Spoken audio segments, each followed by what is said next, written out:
I feel like one, you open it up, but I feel like it's not really a debate by anybody. I want to hear you say it. I think it's the Sombor native. Okay, awesome. Nikola Jokic. Because I thought about it because there was a couple other people, but I'm like, okay, if I were to be building an NBA team right now, I feel like he's the guy I want. And like what he did on the court in the finals, in the playoffs, like hadn't been done before. And if it had been done once, and then he just averaged that over the playoffs, he makes everyone else better around him. So if you take the upgrade that he gives everyone else and add that to his stock alone, he's like weighing out the top of the list. I agree. The one thing I will say is it seems like everybody has jumped onto this bandwagon, if you want to call it that, after this finals, which makes sense because we just saw him do it, you know, so that's vaulted him into like this new atmosphere. And I can't even take full credit for this because I don't think I ever really said it in the past. Like when ranking players, I always used to put Giannis 1 because that was like the consensus, you know, like a year ago or 2 years ago. But I believe 100% that if you would have asked me back then, if I had to choose one player, like who would I choose, you know, to be on the Nuggets type of thing. Like I honestly think I would have chose Jokic. Is that the same thing as putting him as number one? I don't know. I think you already have emotional connection to him. Yeah, I mean, that could be part of it, but I just feel like... No, because until this year, I still take Giannis.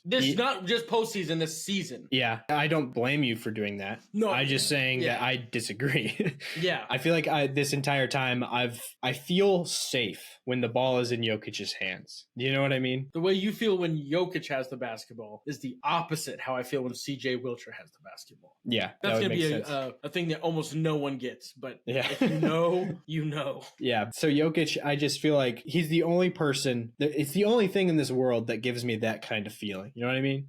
Yeah. When he has the ball and it's in a late game situation, the only thing that I'm worried about is the refs making the right call or things that are outside of his control. Because everything within his control, I'm not worried about at all. So at the end of the day, I feel like I would just tend to default to that safety blanket as opposed to, you know, all the other stuff that Giannis provides, which I mean is a lot. I don't think there's a wrong choice between the two of them. I'm kind of spoiling who my number two is, but that would be him, Giannis Antetokounmpo. Yep. That's also my two. I think that's the clear top two for me. Like if we were to do this in tiers, that's tier one. Yes, I 100% agree that's like, if you were to break down this top 10 list even further, you've got two, and then I say you have... three more for me, at least. There's three more after that too that are in a little group. I've got four, but I have a feeling the fourth one might be I have in my tier. I know who it is. Yeah, I feel like everybody probably does, but yeah.